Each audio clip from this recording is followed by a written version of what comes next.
Hello friends, कैसे हैं आप सब लोग। आज हम लोग पढ़ेंगे एंडोमेट्रियोसिस। हम लोग पतला यूनिवैपथ में देख चुके थे कि जो पतला यूनिवैपथ है वो मॉडर्न में एंडोमेट्रियोसिस से सदृश रखता है। तो इस बार हम लोग पढ़ेंगे एंडोमेट्रियोसिस। तो चलिए स्टार्ट करते हैं। तो सबसे पहले देखते हैं एंडोमेट्रियोसिस की डेफिनेशन। एंडोमेट्रियोसिस होता क्या है। तो ये होता है कि presence of growth of functional endometrial tissue, gland या stroma outside the uterine cavity. मतलब कि एक ऐसा फंक्शनल एंडोमेट्रियल टिश्यू जो वेजाइना में जो एंडोमेट्रियम होता है, ये देखते हैं हम लोग डायग्राम देख सकते हैं। ये जो वेजाइना में जो एंडोमेट्रियल लेयर होती है जो मेंस्ट्रुअल साइकिल के वक्त होती है, बनती है, जो एक्सेस बनती है, तो ये जो एंडोमेट्रियम होती है ये कहीं और बॉडी, तो ये यूट्रिन कैविटी को छोड़ के कहीं और, ये देखिए डॉट्स देख सकते हैं, कहीं और ये टिश्यू डेवलप हो जाए या चला जाए या बन जाए तो उसे हम लोग एंडोमेट्रियोसिस कहते हैं। ठीक है, ये आप लोग देख सकते हैं।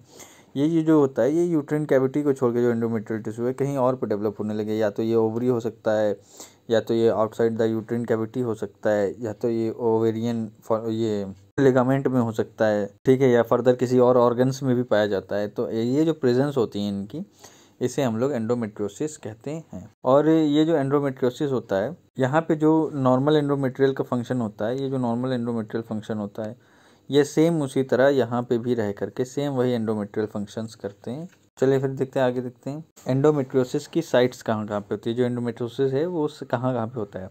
तो लिखा है it can occur anywhere in the body. ये बॉडी में कहीं भी हो सकता है, बट जनरली ये जनरली कहाँ पे होता है, ओवरीज में होता है, फेलोपियन ट्यूब में होता है, पाउच ऑफ डगलस पीयूडी लिखा हुआ है, लिम्फ नोड्स में होता है, uterosacral ligament, sigmoid colon, abdominal scar और हिस्टेक्टोमी, मतलब कि कहीं पे ऑपरेट हुआ, सर्जरी हुई हो तो वहाँ पे भी हो सकता है।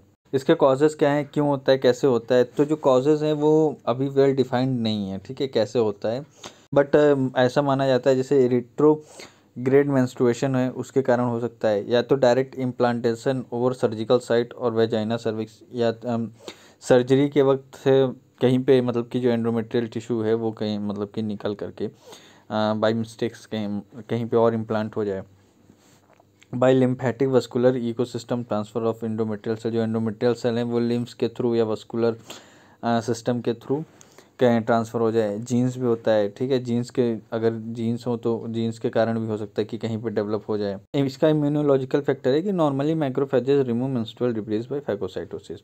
जो मैक्रोफेजेस हैं वो जनरली क्या करते हैं कि फैगोसाइटोसिस के थ्रू जो मेंस्ट्रुअल डिब्रीज हो जाए, मेंस्ट्रुअल के बाद मेंस्ट्रुएशन में जो ब्लड निकलता है उसको फैगोसाइटोसिस के थ्रू हटा देते हैं। बट एंडोमेट्रियोसिस पेशेंट में क्या होता है कि यही एक्टिवेटेड माइक्रोफेजेस ऐसे फैक्टर रिलीज़ करते हैं, ऐसे एजेंट्स रिलीज़ करते हैं जो एंडोमेट्रियल सेल के ग्रोथ को इन्हेंस करते हैं, प्रमोट करते हैं। कहाँ पे, ओवर एक्टोपिक साइड, मतलब कि जो दूसरी जगह पे हुआ है तो वहाँ पे जाके ये उसको ग्रोथ को प्रमोट करते हैं। फिर देखते हैं इसकी पैथोफिजियोलॉजी क्या है। ठीक है, इसकी पैथोफिजियोलॉजी है कि जैसे कि कहीं पे, जैसे ये वेजाइना है, ये ओवरीज है, जैसे ये यूट्रस है और ये ओवरीज है, तो जैसे मान लीजिए कहीं पे इम्प्लांट हो गया ये, तो under the action of ovarian hormone this is cyclic growth and setting of ectopic site endo. और फिर देखते हैं periodically shed blood either in sister और cyst become tense and rupture. तो देखते हैं मतलब कि ये क्या होता है, under the action of ovarian hormone this is cyclic there is cyclic growth. तो इसकी पैथोफिजियोलॉजी क्या है, देखते हैं under the action of ovarian hormone there is cyclic growth and shedding of ectopic site of endometrium also. तो मतलब कि endo sales also, मतलब कि जो नॉर्मल यहाँ पे एंडोमेट्रियम लेयर होती है उसका जो शेडिंग होती है और ग्रोथ होती है वो तो होती है, जो रूटीन होता है, जो साइकिल होता है, उसके साथ जो एक्टोपिक साइट पे जो हुआ होता है, चाहे यहाँ हुआ हो चाहे यहाँ पे हुआ हो, फिलोपियन ट्यूब में हुआ हो या तो ओवेरियन लिगामेंट में हो, कहीं भी हुआ हो, तो वो साइकिल के साथ जैसे जैसे एंडोमेट्रियम यहाँ पे हुआ होता है, एंडोमेट्रियल जो लेयर होती है वो यहाँ पे ग्रोथ और रप्चर होती है, तो सेम यहाँ पे भी जो एक्टोपिक साइट होती है वहाँ पे भी सेम उसी तरह से रप्चर और ग्रोथ होती है। फिर उसके बाद देखते हैं periodically shed blood either in sister और cyst become tense and rupture. जो ये पीरियडिकली होता है, जो साइकिल के साथ एक्टोपिक साइट पे जो ब्लड होता है वो या तो इंसिस्टेड हो जाता है, ठीक है, और वहाँ का जो सिस्ट है या तो टेंस हो जाता है या तो एकदम कठोर हो जाता है या फिर रप्चर हो जाता है, रप्चर कर जाता है। तो दोनों कंडीशन में देखते हैं क्या होता है। दोनों कंडीशन में ये देखते हैं सबसे पहले इफ़ इंसिस्टेड, अगर वो सिस्ट बन जाता है तो सिस्ट क्या होता है, cyst enlarge with bleeding, cyst जो है वो ब्लीडिंग के साथ इनलार्ज होता है। And serum get absorb in between the period so content inside become chocolate coloured. तो जो इसमें होता है कि जो सिस्ट है वो जैसे नॉर्मल एंडोमेट्रियल की ग्रोथ हुई तो उस वक्त जो है वो ग्रोथ होती है, ठीक है। उसके बाद जब एनलार्ज विद ब्लीडिंग, ब्लीडिंग होती है तो फिर वो एनलार्ज हो जाता है। और फिर जब मेंस्ट्रुएशन जब ख़त्म हो जाता है, ठीक है, दो मेंस्ट्रुएशन के बीच का जो पीरियड होता है उसमें क्या होता है, जो उसका सीरम होता है, सीरम जो होता है वो एब्जॉर्ब्ड हो जाता है, ठीक। उसका जो सीरम है वो, अब जैसे ये एक पीरियडिक साइकिल है और ये दूसरा, जैसे ये दो पीरियडिक साइकिल्स हैं और इसके बीच का जो टाइम है इसमें जो ब्लीडिंग होती है वो एंडोमेट्रियम में अगर हुई तो नॉर्मल निकल जाती है, बट जो एक्टोपिक साइड पे होता है वहाँ पे नहीं निकल पाती, इसीलिए वहाँ का जो सीरम है वो इस जो समय का अंतराल होता है, जो एक पीरियडिक साइकिल के बीच का जो समय अंतराल होता है, इस समय अंतराल में वो वहाँ का जो सीरम होता है वो एब्जॉर्ब हो जाता है। अब बचता क्या है वहाँ पे, बचता है वहाँ पे सिर्फ एक चॉकलेट कलर्ड सिस्ट बचता है, चॉकलेट कलर सिस्ट बचता है, जो सबसे ज़्यादा कॉमन कहाँ पे होता है, ओवरीज में होता है। अगर अच्छा ठीक है, अगर वो रप्चर हो जाता है तो क्या होता है, तो देखते हैं if blood is as blood is irritant dense tissue, ठीक है। अब ब्लड वहाँ पे क्या करता है, वहाँ का जो डेंस मतलब कि वहाँ के जो आउटसाइड के जो टिश्यू है, जैसे ये एंडोमेट्रियम है, यहाँ पे ब्लड रप्चर हो गया तो इसके आसपास के जो सेल हैं, ठीक है, उनके साथ रिएक्शन करके वहाँ पे एक लेसन बना लेता है और फाइब्रोसिस कर देता है। तो रप्चर में ऐसा होता है। एक और टिपिकल फाइंडिंग है, एक्सेप्शनल केस है, जिसे कहते हैं पेल्विक एंडोमेट्रियोसिस। अगर पेल्विक एंडोमेट्रियोसिस है तो वहाँ पे क्या होता है कि पाउडर बर्न की तरह होता है। उसमें क्या होता है, जो स्मॉल ब्लैक डॉट्स होते हैं seen on uterosacral ligament and pouch of Douglas, pouch of Douglas और यूट्रोसैक्रल लिगामेंट में स्मॉल ब्लैक डॉट्स की तरह ये नज़र आता है एंडोमेट्रियोसिस। और जो पेरिटोनियम और उसके आसपास की जगह है वहाँ पे स्केरिंग एंड फाइब्रोसिस नज़र आती है। तो ये हो गया पैथोफिजियोलॉजी। तो अब देखते हैं इसके क्लिनिकल फीचर, क्लिनिकल फाइंडिंग्स क्या होती हैं। तो सबसे पहले इसमें होता है इट में बी एसिम्टोमेटिक, ये एसिम्टोमेटिक भी हो सकता है, डिस्नीरिया भी हो सकता है जिसमें कोमेंस्ट्रुअल डिस्नीरिया भी हो सकता है, मेंस्ट्रुअल एबनॉर्मलिटीज़ में मिनोरेजिया हो सकता है, प्री मेंस्ट्रुअल स्पॉटिंग, एपीमेनोफेजिया हो सकता है या पॉलीअमेनोरिया भी इसके कारण, इसकी जो फाइंडिंग है वो, इनफर्टिलिटी भी इसके कारण हो सकती है, डिस्पेरोनिया, abdominal pain and chronic pelvic pain, मतलब कि जो पेन है वो हो सकता है, ठीक है। रिलेटेड ऑर्गन इन्वॉल्व्ड, अगर इसके मतलब कि जो एंडोमेट्रियोसिस जहाँ पे निकला है, जिस पार्ट में निकला है उस ऑर्गन से इन्वॉल्व भी दिक्कत हो सकती है, जैसे यूरिनरी ऑर्गन से अगर वो हो सकता है तो डेस्यूरिया हो गया या हीमेच्यूरिया हो सकता है, सिग्मेंट कॉलन या रेक्टम में हुआ तो जैसे पेनफुल डिफिशिएशन हो सकता है, डायरिया हो सकता है या रेक्टल ब्लीडिंग भी हो सकती है। फिर देखते हैं इसकी डायग्नोसिस, इसको डायग्नोस कैसे करते हैं। तो इसकी जो क्लिनिकल डायग्नोसिस है उसमें symptoms of classical triad of endometriosis increasing, जो क्लासिकल ट्रायड ऑफ एंडोमेट्रियोसिस है वो उसके जो सिम्टम है वो इंक्रीज कर देती है। ट्रायड क्या होता है, इसमें क्या क्या है, सेकेंडरी डिस्मेनोरिया, डिस्पैरोनिया और इनफर्टिलिटी, इन सब के जो सिम्टम्स है वो इंक्रीज करते हैं। और इसको कैसे फाइंड कर सकते हैं, यूएसजी और एमआरआई के थ्रू भी इसको फाइंड कर सकते हैं।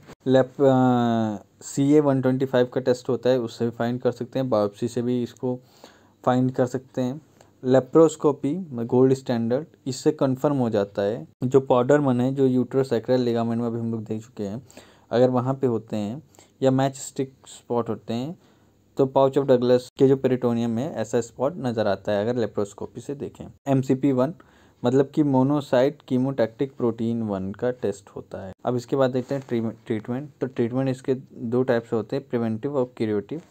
तो प्रिवेंटिव में इमिडिएटली आफ्टर DNC और around the time of menstrual avoid tubal patency test, अगर जो मेंस्ट्रुएशन से जस्ट बाद या मेंस्ट्रुएशन से जस्ट पहले ट्यूबल पेटेंसी टेस्ट जो होता है इसको अवॉइड करें। उसके बाद ड्यूरिंग और shortly after menstruation avoid PV, menstruation के वक्त PV को मतलब कि तुरंत बाद या मेंस्ट्रुएशन के वक्त PV को अवॉइड करें। Family history of endometriosis encourage too early first conception of complete the family, अगर फैमिली में हिस्ट्री है फर्स्ट डिग्री रिलेटिव्स में हिस्ट्री है तो जो कपल है उसको इनकरेज करें कि अपना जो फर्स्ट बेबी है या अपनी फैमिली को कंप्लीट कर लें।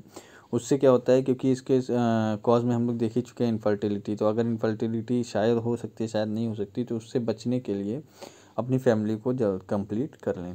इसका क्यूरेटिव क्या होता है, मिनिमाइज फर्टिलिटी, प्रिवेंट रिकरेंसी।